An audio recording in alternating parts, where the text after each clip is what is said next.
হাজারো ব্যথা বেদনা পরে ফিরে আসনি তুমি আপন ঘরে। দিনের আলো তুমি ছড়িয়ে দিতে চলে গেলে মদিনায় মক্কা ছেড়ে হে রাসূল। তোমাকে ভুলি আমি কেমন করে হে রাসূল, তোমাকে ভুলি আমি কেমন করে। হাজারো ব্যথা বেদনার পরে ফিরে আসনি তুমি আপন ঘরে।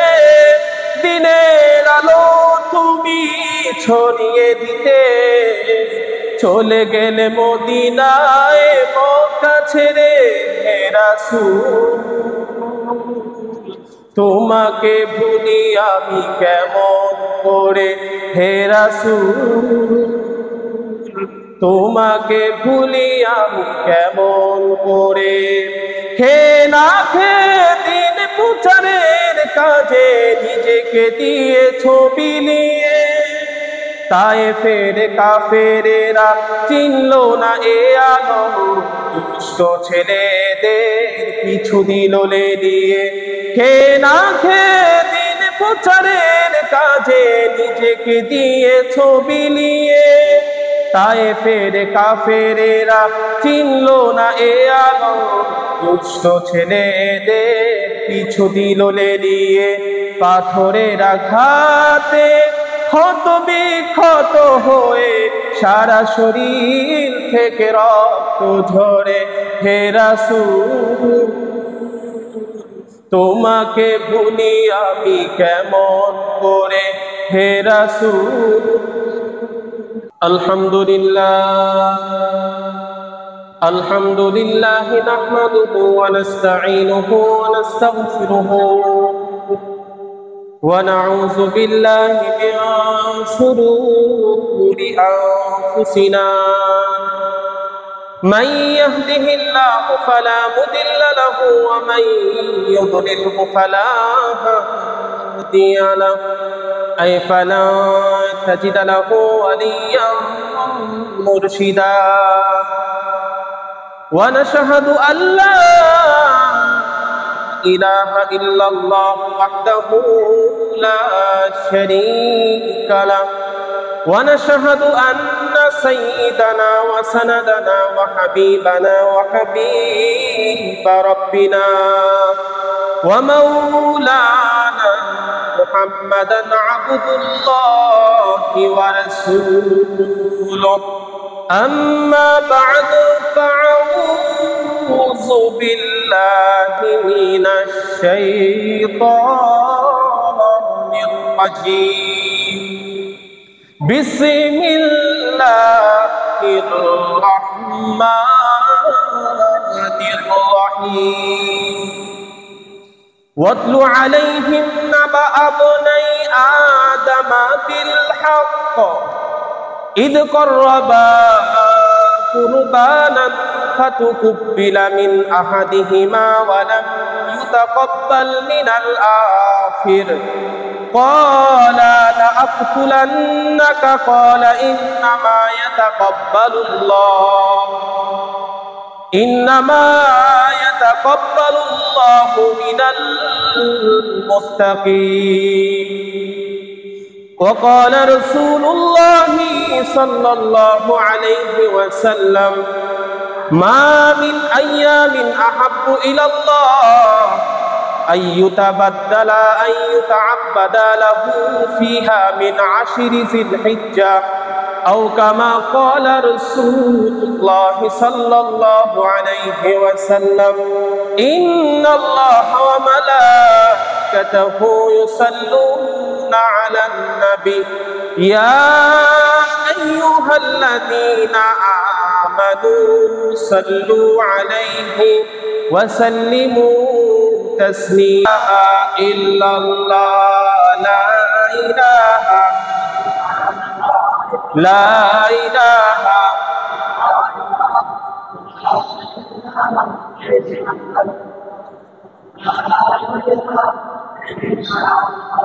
লা ইলাহা ইল্লাল্লাহ, লা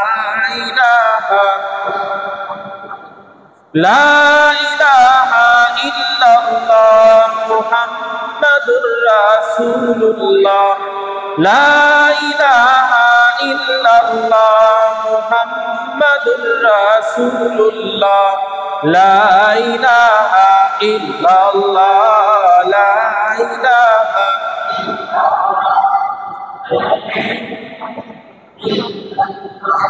লা ইলাহা ইল্লাল্লাহ মুহাম্মাদুর রাসূলুল্লাহ সাল্লাল্লাহু আলাইহি ওয়াসাল্লাম। নিহায়াত কাবিল ইহতারাম, সম্মানিত মুসল্লিয়ান কিরাম, আমরা আল্লাহ পাকের আলিশান দরবারে লাখ কোটি শুকরিয়া আর কৃতজ্ঞতা জ্ঞাপন করি যে আল্লাহ পাক আমাকে আপনাকে ভালো রেখে সুস্থ রেখে আল্লাহ পাকের আলিশান ঘর, জান্নাতের বাগান, মসজিদে আসা বসা, কিছু কথা বলা এবং শোনার তৌফিক দিয়েছে। সেই জন্য সেই মহান প্রতিপালকের দরবারে আমরা সকলে অন্তরের অন্তরস্থল থেকে একবার শুকরিয়া আদায় করি, সকলে বলি আলহামদুলিল্লাহ। সামনে যে মাসটা আসতেছে, আজকে হলো জিলকদ মাসের 29 তারিখ, হয়তো আগামীকালকে জিলহজ মাসের 1 তারিখ হতে পারে। তো জিলহজ মাসের 1 তারিখ তো হবে, যে জিলহজ মাসের কিছু ফজিলতের কথা আল্লাহ নবী সাল্লাল্লাহু আলাইহি সাল্লাম 1400 বছর পূর্বে এই উম্মতের ফায়দার জন্য বলে গেছে। কি সেই কথা? যে জিলহজ মাস নিয়ে আল্লাহ নবী সাল্লাল্লাহু আলাইহি সাল্লাম 1400 বছর আগের সেই কি মেসেজ আমাদেরকে দিয়ে গেছে, আমরা সকলে জানতে রাজি আছি না ইনশাআল্লাহ? আলহামদুলিল্লাহ। যেই মাসটা আসতেছে, আজকে দিনের পরে কালকে যে সকাল আসতেছে, হয়তো আগামীকালকে জিলহজ মাস শুরু হবে। যেই মাসের প্রথম 10 দিনের গুরুত্ব আর ফজিলত এতটাই যে বাকি 11 মাসের গুরুত্ব আর ফজিলত এত না।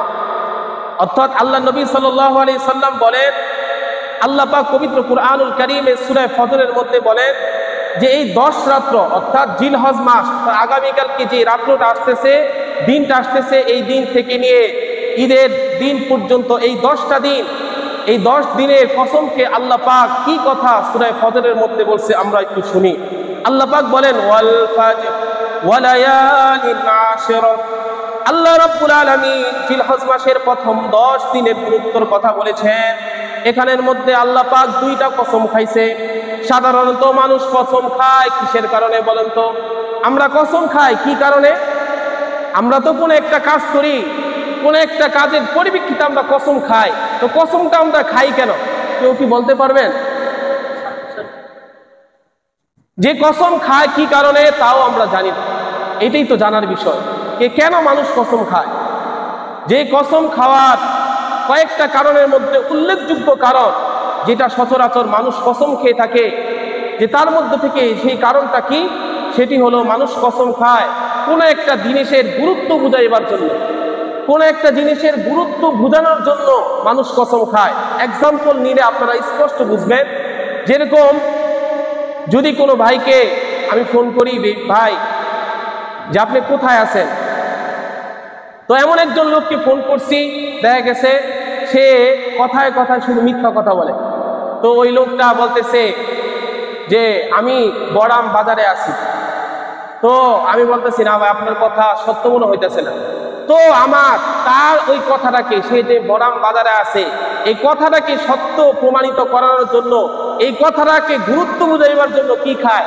যে কসম করে বলতেছি যে আমি অমুক জায়গায় আছি, কসম করে বলছি যে আমি তোমার কাছ থেকে, তোমার পকেট থেকে আমি টাকা চুরি করি নাই, কসম খেয়ে বলছি যে তোমার থেকে তোমার এই জিনিসটা আমি নেই নাই, আমি অমুক জায়গায় যাই নাই, এভরিথিং, আরো যত কিছু আছে, এগুলো সব কিছু কসম খায়। কি কারণে মানুষ বলেন তো? যে কোনো একটা জিনিসের গুরুত্ব বুঝাইবার জন্য, কোনো একটা জিনিসকে সত্য প্রমাণিত করার জন্য। ঠিক তদ্রূপ আল্লাহ রাব্বুল আলামিন সূরা ফজরের মধ্যে কসম খেয়ে বলছে যে আগামীকালকে যে যে দিন থেকে আসতেছে জিলহজ মাসের প্রথম 10 দিন, এই 10 দিনের কসম খেয়ে আল্লাহ পাক এই 10 দিনের গুরুত্ব আর মর্যাদা আল্লাহ পাক উম্মতের সামনে প্রকাশ করে দিয়েছেন। জোরে বলুন সুবহানাল্লাহ। আল্লাহ রাব্বুল আলামিন এই 10 দিনের কসম খেয়ে বলতেছে যে এই 10 দিন বাকি 11 মাসের মতন না, এই 10 দিনের রাত্র বাকি 11 মাসের রাত্রের মতন না। এই কথার কসম খেয়ে আল্লাহ পাক বলেন ওয়াল ফাজর, আল্লাহ পাক বলতেছে যে ফজরের কসম, ওয়ালায়ালিন আশর, আশরুন শব্দের অর্থ হলো 10 দিন, লাইলুন শব্দের অর্থ হলো রাত্র, অর্থাৎ 10 রাত্র। সেই 10 রাত্র কোনটা? অর্থাৎ জিলহজ মাসের প্রথম 10 দিনের রাত্র। জোরে বলুন সুবহানাল্লাহ। মুহতারাম হাজিরিন, যে এই আয়াতের পরিপ্রেক্ষিতে আল্লাহ নবী সাল্লাল্লাহু আলাইহি সাল্লাম বলেন মা মিন আইয়ামিন আহাব্বু ইলাল্লাহ আইয়ুতাআব্বাদা লাহু ফিহা মিন আশরি জিলহিজ্জা। আল্লাহ নবী সাল্লাল্লাহু আলাইহি সাল্লাম বলেন আল্লাহ তাআলার নিকট জিলহজ মাসের প্রথম 10 দিনের ইবাদত, প্রথম 10 দিনের ইবাদত যে অন্য বাকি 11 মাসের ইবাদতের চাইতে বেশি উত্তম। জোরে বলেন সুবহানাল্লাহ। যে এই 10 দিনের ইবাদত বাকি 11 মাসের পুরো রাত্রিতে পাওয়া যায় না, বাকি 11 মাসের পুরো দিনে পাওয়া যাবে না এই 10 দিনের ইবাদত। এই জন্য মুহতারাম হাজিরিন, আমরা সকলে এই 10 দিনকে গুরুত্ব দিয়ে আল্লাহ পাকের হক অনুযায়ী, নিজে তো বান্দা, এই বান্দা হিসেবে আল্লাহ পাককে রাজি আর খুশি করা আমাদের দরকার না। কোনো সেক্টরে যদি কোনো মানুষ কাজ করে তো সে চায় তার মালিককে, তার বসকে খুশি করতে, ঠিক না? আমাদের বসকে বলেন, আমাদের খালেককে, আমাদের খাওয়ায় কে, আমাদের মারে কে, আমাদেরকে সুস্থ রাখছে কে, আমাদেরকে অসুস্থ বানায় কে, আমাদের রিজিক দেয় কে, আমাদের সুস্থ রাখে কে? এভরিথিং যা কিছু আছে সব কিছু কার তত্ত্বাবধানে হয়? কথা বলেন আল্লাহ। সেই আল্লাহকে আমরা এই 10 দিন 10 রাত্রিতে খুশি করতে রাজি আছি না ভাই? সবাই রাজি আছেন তো ইনশাআল্লাহ? তাহলে এই 10 রাত্র সম্পর্কে আল্লাহ নবী আরো কিছু বলেন। আল্লাহ নবী বলেন সিয়ামু কুল্লি ইয়াউমিন মিনহা বিসিয়ামি সানাতিন, যে এই 10 দিনে কেউ যদি রোজা রাখে তাহলে এক বছর রোজার সমতুল্য সে সওয়াব পাবে। জোরে বলেন সুবহানাল্লাহ। এত আস্তে সুবহানাল্লাহ, আরো জোরে বলেন সুবহানাল্লাহ। এই 10 দিন কেউ যদি রোজা রাখে, আল্লাহ নবী বলতেছে যে এই 10 দিনের রোজা, একটা রোজা এক বছরের রোজার সম পরিমাণ সওয়াব তার আমল নামায় দিবে। জোরে বলেন সুবহানাল্লাহ। শুধু তাই না, এই আল্লাহ নবী আরো বলেন কুল্লা লাইলাতিন মিন সিয়ামি কুল্লা লাইলাতিন মিন কিয়ামি লাইলাতুল কদর, এবং এই 10 রাত্রের ইবাদত লাইলাতুল কদরে, যে রমজান মাসের 27 কদরের রাত্রকে আমরা লাইলাতুল কদর বলি, যেই রাত্রে ইবাদত বন্দেগী করলে যে 80 বছর 84 বছর ইবাদত বন্দেগী সওয়াব পাওয়া যায়। আর এই মাসে যে জিলহজ মাসে 10 দিনের রাত্র, যে প্রতিটা রাত্রের ইবাদত লাইলাতুল কদরের ইবাদতের সমপরিমাণ সওয়াব রাখে। জোরে বলুন সুবহানাল্লাহ। তাহলে এই সামনে যে মাসটা আসতেছে আগামীকালকে, যে এই মাসের প্রথম 10 দিনের রাত্র আর দিনের ফজিলত কম না বেশি? বেশি। এজন্য আসুন আমরা এই দিনগুলোকে, এই রাত্রগুলোকে আমরা বান্দা হিসেবে আল্লাহ পাককে রাজি আর খুশি আপনি কে কি পরিমাণ করতে পারি, আমরা আল্লাহ পাক সকলকে তৌফিক দান করুক। জোরে বলেন আমিন। মুহতারাম হাজিরিন, আজকে আমার আলোচ্য বিষয় হলো, যেহেতু কুরবানি আমাদের সন্নিকটে, আর কুরবানির আগে একটা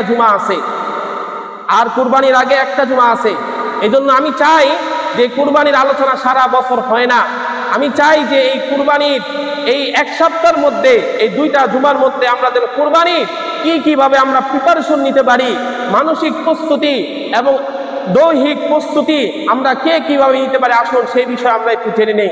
মুহতারাম হাজিরিন, আমার প্রত্যেকটা বয়ান আমি চাই যে প্রশ্ন আকারে করতে। প্রশ্ন আকারে যদি কোনো একটা কথা বলা হয়, তাহলে একজনে না হোক আরেকজনে মনে রাখে যে হুজুর আজকে এই প্রশ্নটা করছিল, এই প্রশ্নটা কি জানি বলছিল, আমার খেয়াল নাই। আর যদি এলো পাথারি যদি কথা বলি, আপনাদেরও কোনো লাভ হবে না, আমার তো লাভ হবেই না। কিন্তু আমি এলো পাথারি কোনো কথা বলতে চাই না। আসুন যে আজকে আমার জুমার প্রথম প্রশ্ন হলো যে কুরবানির জন্য সর্বপ্রথম কি দরকার, কুরবানির জন্য কি দরকার, সর্বপ্রথম কোন জিনিসটা আমাদের দরকার কুরবানির জন্য? যে তার উত্তর হলো যে কুরবানির জন্য 1 নাম্বার দরকার হলো, সেটা হলো ভালোবাসা। সেটা কি? ভালোবাসা। এটা কিভাবে? যে ভালোবাসা এই জন্য দরকার যে আল্লাহওয়ালারা সব সময় কোন একটা ইবাদত বন্দেগী করার পরও সে কয় আমি কিছুই করতে পারি নাই, সে বলে আমি কিছুই করতে পারি নাই। যে আল্লাহওয়ালারা বুজুর্গানি পীর মাশায়েখ ওলামায়ে কেরাম নবী আউলিয়া কুতুব গাউস যা কিছু আছে আল্লাহর প্রিয় বান্দা, এক্সাম্পল নেন যে আল্লাহর প্রিয় বান্দা যারা আছে, আল্লাহর প্রিয় বান্দারা যত কিছুই করুক, যত ইবাদত বন্দেগী করুক, তারপরেও বলে কিছু আমি করি নাই। তারপরেও সকাল থেকে নিয়ে রাত্র পর্যন্ত তারা 24টা ঘন্টা নিজেদেরকে দোষী মনে করে আল্লাহ পাকের দরবারে শুধু কান্না করতে থাকে। কথা বলেন ঠিক না বেঠিক? তারই একটা উপমা আমাদের নবী সাল্লাল্লাহু আলাইহি সাল্লাম তিনি বলেন, মা আবাদনাকা হাক্কা ইবাদি, আল্লাহর কাছে এই কথা বলতো, মা আবাদনাকা হাক্কা ইবাদি, আয় আল্লাহ আপনার শান অনুযায়ী, আপনার মান অনুযায়ী, আপনার ক্ষমতা অনুযায়ী আল্লাহ আমি কিছুই করতে পারি না। জোরে বলুন সুবহানাল্লাহ। যেই নবীকে সৃষ্টি না করলে আসমান জমিন চন্দ্র সূর্য কিছুই সৃষ্টি হতো না, ওই নবী যদি বলে মা আবাদানাকা হাক্কা ইবাদি, আল্লাহ আপনার শান অনুযায়ী, আপনার মান অনুযায়ী, আপনি রব হিসাবে আল্লাহ আমি কিছুই করতে পারি নাই, তাহলে আমরা কি বলবো? কথা বলেন, আমরা কি বলবো? কথা বলেন। একজন নবী যদি এই কথা বলতে পারে আল্লাহ আমি কিছুই তো করতে পারি নাই, অথচ এই নবীর সিরত দেখেন, এই নবী রাত্রে নামাজ পড়তে পড়তে নিজের পা মোবারক ফুলায় ফেলতো। এই নবী নামাজে এক একটা নামাজের মধ্যে 2-3 ঘন্টা দাঁড়ায় থাকতো। জোরে বলুন সুবহানাল্লাহ। এই নবী যদি আল্লাহ পাকের কাছে ফরিয়াদ করতে পারে আল্লাহ মা আবাদনাকা হাক্কা ইবাদি, আল্লাহ গো আপনার শান অনুযায়ী, আপনার মান অনুযায়ী আমি তো কিছুই করতে পারি নাই, তাহলে আমি আপনি কি করব বলেন? মুহতারাম হাজিরিন ও আমার ভাইরা, এটাই হলো ভালোবাসা। এটার নাম কি? ভালোবাসা। এই জন্য আমরা আসুন, আমাদের যে সামনে যে মাসটা আসতেছে, এই মাসের মধ্যে যে সামনে যে মাসটা আসতেছে, এই মাসের মধ্যে ভালোবাসা নিয়ে আল্লাহ পাকের জন্য কুরবানি দেই। জোরে বলুন সুবহানাল্লাহ। ভালোবাসা থাকতে হবে। 1 নাম্বার হলো আল্লাহ, 2 নাম্বার হলো রসুলের। আল্লাহ রসুলের ভালোবাসা ছাড়া যদি কোনো মানুষকে খুশি করবার জন্য, যদি ছেলে মেয়ের আত্মার পুরা করবার জন্য, যদি সমাজের মধ্যে নিজের ব্যক্তিত্ব আর ক্ষমতা বজায় রাখার জন্য আমরা যদি কুরবানি করি, কিঞ্চিত পরিমাণ লাভ হবে না। কথা বলেন ঠিক না বেঠিক? মুহতারাম হাজিরিন, আল্লাহ নবী আল্লাহ তাআলা বলে লা ইয়ানালাল্লাহা লুহুমুহা ওয়ালা দিমাউহা ওয়ালাকি ইয়ানালুহু তাকওয়া মিনকুম। আল্লাহ তাআলা বলতেছে, বান্দা যে তোরা যে কুরবানি দেস, এই কুরবানির রক্ত, মাংস, হাড্ডি, পশম আমার কাছে কিছুই পৌঁছে না। কথা বলেন ঠিক না বেঠিক? আল্লাহ রাব্বুল আলামিন বলেন যে কুরবানির রক্ত, মাংস, হাড্ডি কিছুই আমার কাছে পৌঁছে না, শুধু পৌঁছে লা ইয়ানালাল্লাহা লুহুমুহা ওয়ালা দিমাউহা ওয়ালাকি ইয়ানালুহু তাকওয়া। তোদের দিলের যে অন্তরের যে ভালোবাসা আছে, আমার প্রতি যে ভালোবাসা আছে, আমি আল্লাহর প্রতি যে ভালোবাসা আছে, আমি নবীর প্রতি, আমার নবীর প্রতি যে ভালোবাসা আছে, এই ভালোবাসাটুকুই আমি শুধু দেখতে থাকি। জোরে বলুন সুবহানাল্লাহ। এই ভালোবাসা নিয়ে যদি আমি কুরবানি না দেই, তাহলে আমার কুরবানি কাজে আসবে না। বুঝে আসছেন ভাই? তাহলে আমার প্রশ্ন কি ছিল যে কুরবানির জন্য কি দরকার? এই প্রশ্নের উত্তর হলো ভালোবাসা। আর ভালোবাসা আল্লাহ রসুলকে নিয়ে ভালোবাসতে হবে। এই ভালোবাসা নিয়েই কুরবানি করতে হবে। জোরে বলুন আমিন। আল্লাহ পাক আমাদের সকলকে নবী এবং আল্লাহর ভালোবাসা নিয়ে কুরবানি করার তৌফিক দান করুক। জোরে বলুন আমিন। নিজের ব্যক্তিত্ব, নিজের ক্ষমতা, নিজের ছেলে মেয়ের আবদার, নিজের সমাজের মধ্যে মানুষকে কি বলবে, নিজের ছেলে মেয়ের আবদার পুরা করবার জন্য আমি যদি কুরবানি করি, কিঞ্চিত পরিমাণ লাভ হবে না। আল্লাহ পাক সেই কথা 1400 বছর আগে আমাদের নবীকে বলে দিছে যে এই উম্মতদেরকে জানাই দেন, তারা তো সামনে কুরবানি দিবে, এই কুরবানির মধ্যে তাদের জন্তুর মাংস, হাড়, রক্ত কিছুই আমার কাছে পৌঁছে না, শুধু পৌঁছে ইয়ানালুহু তাকওয়া, অন্তরের বিশ্বাস, অন্তরের ভালোবাসাটুকু আমি আল্লাহ দেখি। কে আমার ভালোবাসা নিয়ে, কে নবীর ভালোবাসা নিয়ে কুরবানি করে। এই জন্য আসুন, আমরা যে সামনে যে মাসটা আসতেছে, এই মাসের মধ্যে আমরা কুরবানি দিয়ে আল্লাহ পাকের নৈকট্য আর ভালোবাসা অর্জন করি। জোরে বলেন আমিন। 2 নম্বর প্রশ্ন, যে কুরবানির মাধ্যমে বান্দার কি অর্জন হয়, বান্দার মধ্যে কি পরিবর্তন ঘটে? যে কুরবানি যে আমরা দেই বছরে একটা কুরবানি, যে কুরবানির মাধ্যমে আমাদের কি পরিবর্তন ঘটে, এটা জানার দরকার আছে না ভাই? যে কুরবানির মাধ্যমে, কুরবানির দ্বারা বান্দার মধ্যে আধ্যাত্মিক উন্নতি আধ্যাত্মিক লাইনে সে উন্নতি ঘটতে থাকে। জোরে বলুন সুবহানাল্লাহ। যে উন্নতি ঘটে কোনো আল্লাহওয়ালা পীর মাশায়েখদের কাছে গেলে, যে উন্নতি হয় কোনো হক্কানি উলামায়ে কেরামের কাছে গেলে, যে উন্নতি হয় কোনো একজন পীর মাশায়েখ খানকায় গেলে যে উন্নতি আর তরাক্কি হয়, তদ্রূপ যে কুরবানির মাধ্যমে এরকম আধ্যাত্মিক তরাক্কি আল্লাহ পাকের সাথে ঘটতে থাকে। জোরে বলুন সুবহানাল্লাহ।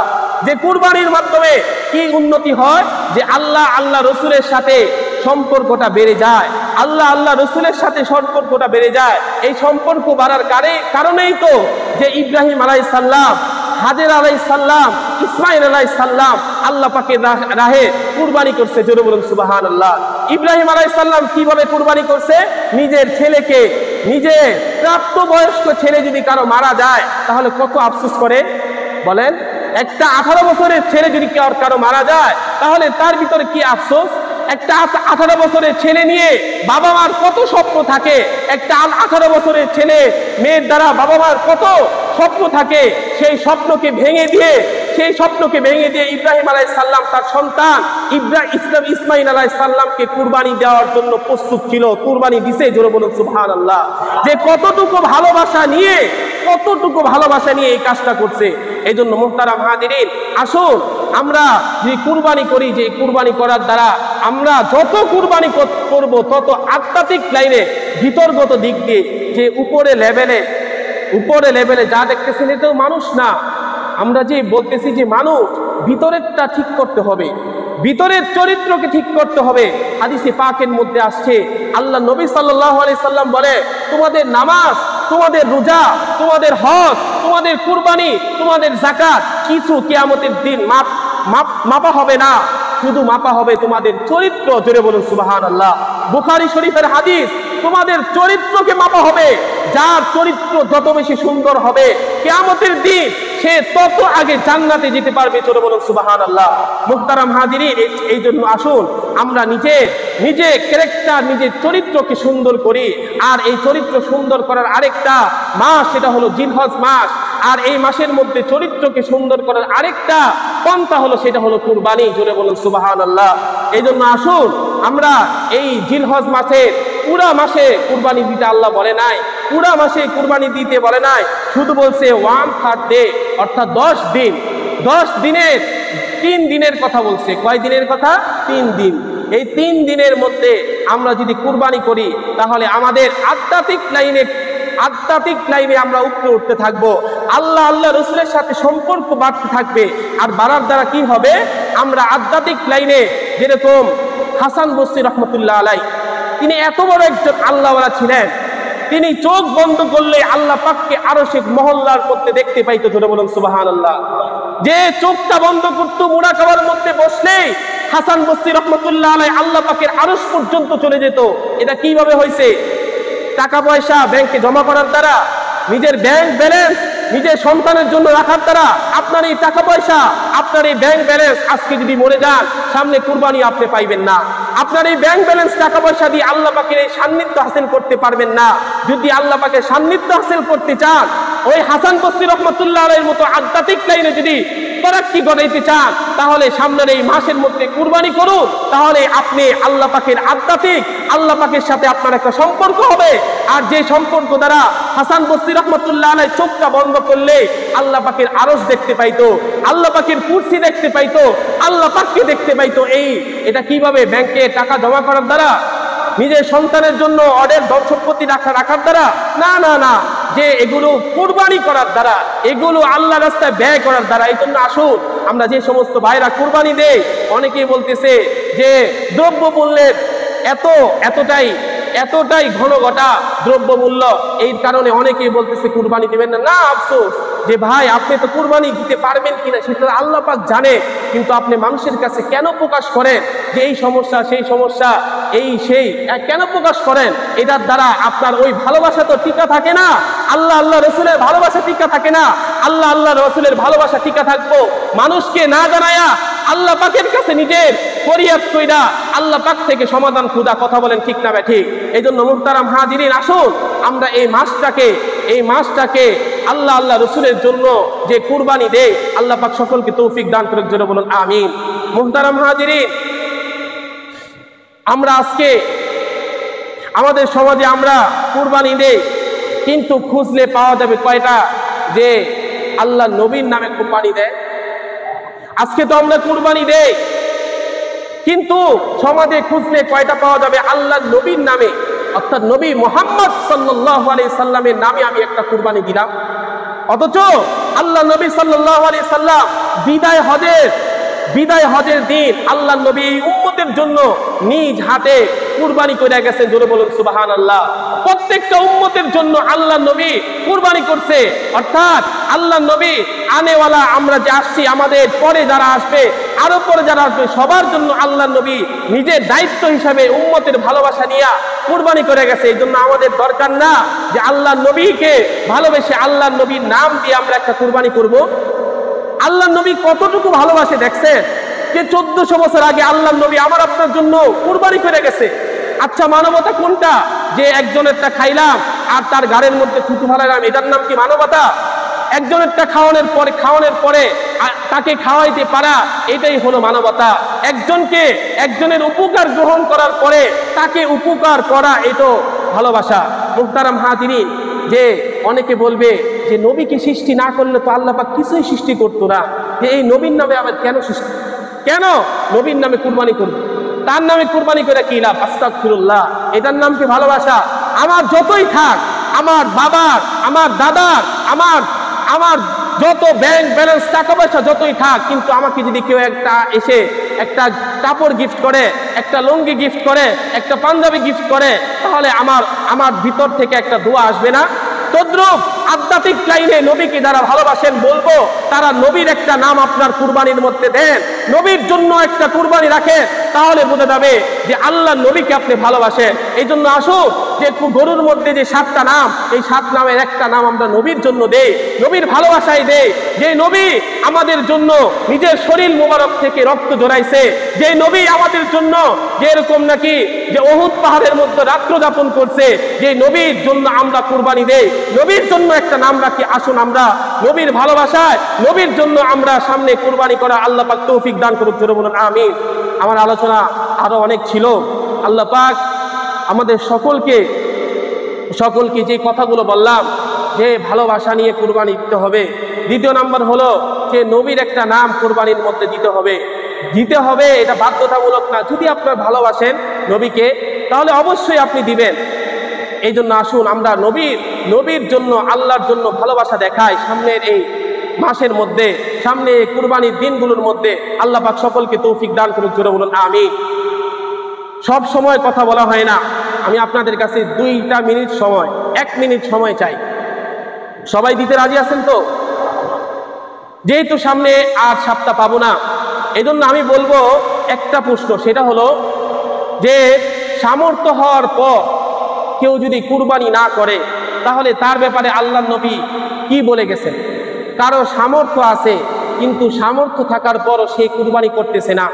যে মুসনাদে আহমদের 16 নম্বর খণ্ডে 120 নম্বর পৃষ্ঠা আল্লাহ নবী সাল্লাল্লাহু আলাইহি সাল্লাম বলেন, মান ওয়াজাদা সাআন, কারো যদি সামর্থ্য থাকে, টাকা পয়সা, ব্যাংক ব্যালেন্স, যে সব কিছু আছে থাকার পরও কেউ যদি কুরবানি যদি না করে, আল্লাহ নবী বলেন ফালা ইয়াকরাবান্না মুসাল্লানা, সে যেন ঈদের নামাজ না পড়তে আসে। জোরে বলুন নাউজুবিল্লাহ।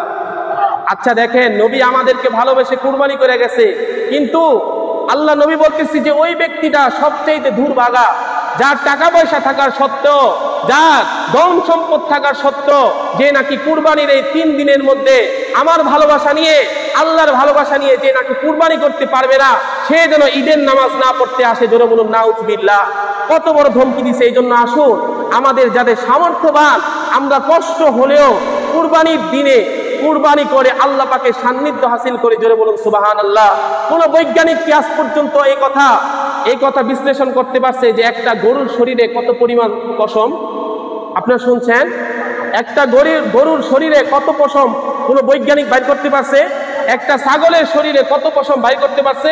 আল্লাহ নবী বলেন, কেউ যদি কুরবানি দেয় আর আল্লাহ তাআলা তার বিনিময়ে এই পরিমাণ সওয়াব দেয়, যে গরুর প্রত্যেকটা পশমের বিনিময় আমি আল্লাহ তার আমলনামার মধ্যে দে 10 গুণ সওয়াব বৃদ্ধি করে যে, জোরে বলুন সুবহানাল্লাহ। এক একটা পশমের বিনিময় 10 নেকি করে যদি পান, একটা গরুর মাথা থেকে পা পর্যন্ত এই যে কতগুলো পশম আছে বলেন তো। তাহলে এই সওয়াব যে বাকি 11 মাসে কোনো জায়গায় পাওয়া যাবে, কোনো মাসে পাওয়া যাবে, মাত্র 3 দিন, যে এই 3 দিনের মধ্যে সওয়াব হাসিল করতে হবে। এই জন্য আসুন, টাকা পয়সা কিছুই না, আপনি হয়তো সামনে কুরবানি পর্যন্ত বেঁচে থাকবেন না, কিন্তু আপনার টাকা পয়সা সবই থাকবে। এই টাকা পয়সা দিয়ে কি হবে?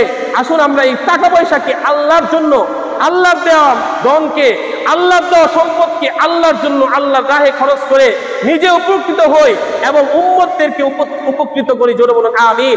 আল্লাহ পাক সকলকে যে খালেস নিয়তে, ছেলে মেয়ের আবদার না, যে সমাজে ব্যক্তিত্ব না, যে মানুষকে কি বলবে যে গত বছর কি দিছি, গরু দিছি, এই বছর যদি ছাগল দে, খাসি দে, মানুষ কি বলবে না, যে কুরবানি আপনি গরু না দিচ্ছেন, কি হয়েছে, একটা ছাগল দিয়ে হলো কুরবানি দেন। তারপরও যারা সামর্থ্যবান তারা কুরবানি থেকে বিরত থাকেন না। আল্লাহ পাক সকলকে, সামর্থ্যবান ভাইদেরকে কুরবানির জন্য আগায় আসার তৌফিক দান করুক। জোরে বলুন আমিন। আল্লাহ পাক সকলকে তৌফিক দান করুক। যারা সুন্নত পড়ি নাই, কবরা জোয়া তারা সুন্নত